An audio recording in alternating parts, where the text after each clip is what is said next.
श्री जनक जी महाराज व्याकुल भी हैं, दुखी भी हैं, और उसी समय जनक जी ने कहा तो जाओ वहां से निज निज गृह जाओ, अपने घर की ओर प्रस्थान करिए। मैंने देख लिया आज वीरों की वीरता। आप इतने सारे राजाओं में से कोई भी राजा धनुष को उठाना तो दूर, चाप चढ़ाना तो दूर, से तिल के दाने इतना हिला तक ना सका। आज मैं समझ गया कि इस धरती पर कोई वीर बचा ही नहीं है। यह धरती वीर विहीन मही में जाने, धरती वीरों से खाली है। अब जैसे ही ये बात भैया लक्ष्मण ने सुनी, अब उनसे नहीं रहा गया, तुरंत खड़े हो गए सिंहासन से।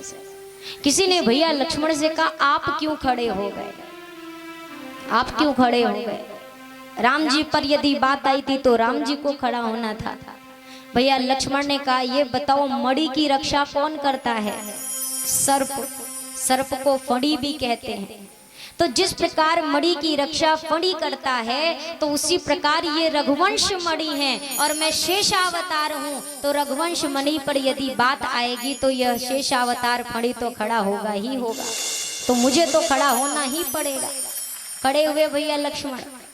भैया लक्ष्मण ने आज जनक जी जैसे ज्ञानी को ना जनक जी कहा, ना महाराज जनक, ना श्री जनक, कुछ नहीं।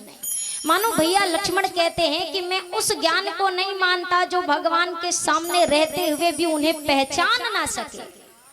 मैं क्यों दूं ऐसे ज्ञान को कोई महत्व? भैया लक्ष्मण खड़े हुए राम जी की ओर देखा और हाथ जोड़कर कहा भैया पहली बार बिना आपकी आज्ञा के कुछ बोल रहा हूं, लेकिन क्या करूं? मैं जानता हूं आप बोलेंगे नहीं और कुछ बोले बिना मैं रह सकूंगा नहीं, तो मुझे आज बोलना पड़ेगा। खड़े हुए सिंहासन से और गोस्वामी जी कहते हैं अरे कही जनक जैसे अनुचित बानी,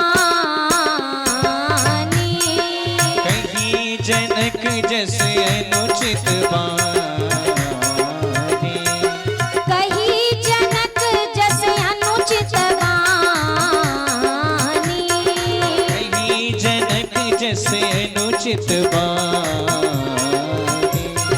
विद्यमान रघुकुल मन जानी, विद्यमान रघुकुल मन जानी।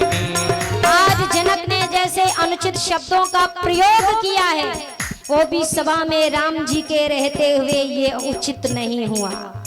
कुछ राजाओं ने कहा रे देखो कैसे अभिमान से बोल रहा है। भैया लक्ष्मण ने कहा सावधान, ये लक्ष्मण अभिमान से नहीं बोल रहा है, भैया मैं सत्य कहता हूँ। अरे सुना हो भानुकुल पंकज भानु, सुनहु भानुकुल पंकज भानु, हाँ कहाँ सुभावन कछु अभिमानु, कहाँ सुभावन कछु अभिमानु। मैं अभिमान से नहीं अपने स्वभाव से बोल रहा हूँ। बहुत देर से इस धनुष की चर्चा सुन रहा हूँ, धनुष हिला नहीं, धनुष टूटा नहीं, धनुष पर चाप नहीं चढ़ा। भैया मुझे एक बार आदेश देकर देखिए, मैं आपके आज्ञा भर की प्रतीक्षा कर रहा हूँ। ये धनुष जिस सभा में है, ये सभा जिस मिथिला में है, ये मिथिला जिस ब्रह्मांड में है, इस पूरे ब्रह्मांड को मैं उठा के दिखाऊंगा।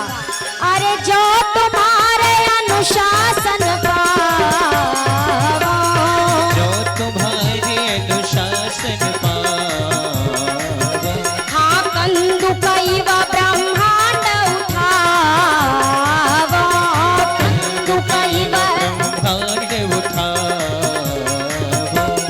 काचे घट जिम्मेदारों फोरी, काचे घट जिम्मेदार, जिम्मेदारों को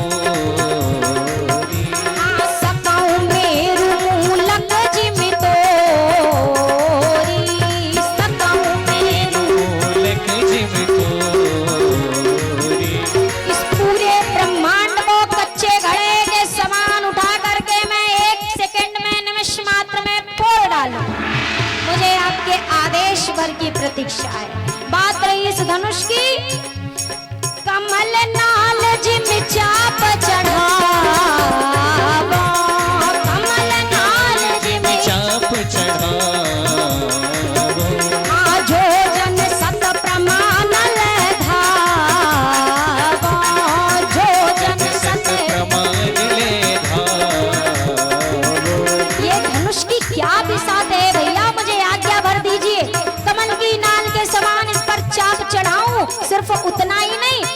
100 योजन लेकर मैं दौड़ भी सकता हूँ, आपकी कृपा से मुझे आदेश देकर देखिए।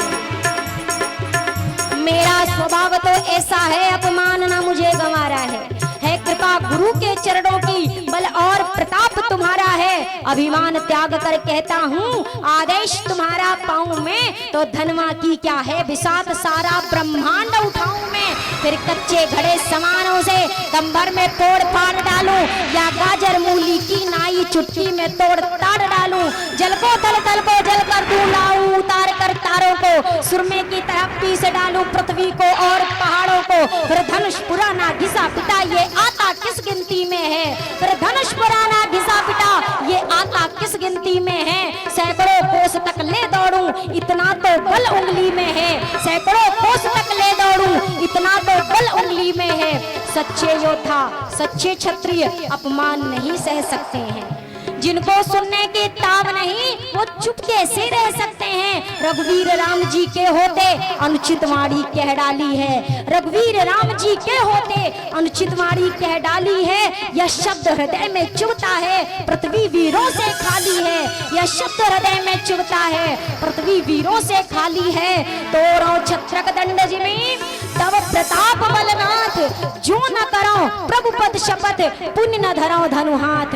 पुण्य न धरो धनु हाथ, नाथ याही प्रण रोपो, उलटी देऊं ब्रह्मांड नमिष्मा यदि मैं कोपो। सब राजन को चार करो, नाहिन मुख मोरो। सब राजन को चार करो, नाहिन मुख मोरो। चरण कमल उरलाय नाथ, पल मह धनु तोरो। चरण कमल उरलाय नाथ, पल मह धनु तोरो। जैसे ही भैया लक्ष्मण ने शब्द बोले हैं, धरती कांप उठी और गोस्वामी जी ने कलम उठाई और लिख दिया। अरे लखन सकोप वचन जब बोले, लखन सकोप वचन जब बोले, डगमगानी महिदी गज डोले। डगमगानी महिदी गज डोले,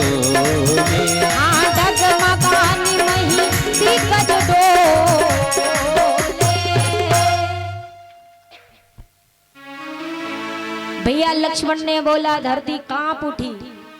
अभिमानी राजा सिंहासन से नीचे गिर गए। प्रभु श्री राम ने कहा, लक्ष्मण शांत शांत, धरती हिल रही है।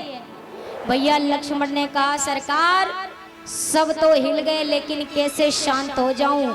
अभी भी वो दो नहीं हिल रहे हैं जिनको हिलना चाहिए, एक आप और एक ये धनुष। और जब तक ये अपनी जगह से ना हिले, तब तक मेरा रोष शांत नहीं हो सकता है। प्रभु श्री राम ने कहा, लक्ष्मण धीरज धारण करो। वर्षा होने से पहले बादल गरजते हैं, गर्जना आपने कर दी, थोड़ी देर में प्रेम की वर्षा भी हो जाएगी, धैर्य धारण करो। भैया लक्ष्मण ने कहा, सरकार आपकी इच्छा नहीं होती क्या जाऊं धनुष तोड़ूं और दिखा दूं जनक जी को।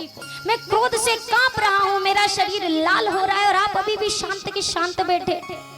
राम जी ने कहा, लक्ष्मण सूर्योदय के पहले आकाश लाल हो जाता है, लालिमा आपने फैलाई है, सूर्योदय बस कुछ क्षण में हो जाएगा, थोड़ा सा इंतजार करो।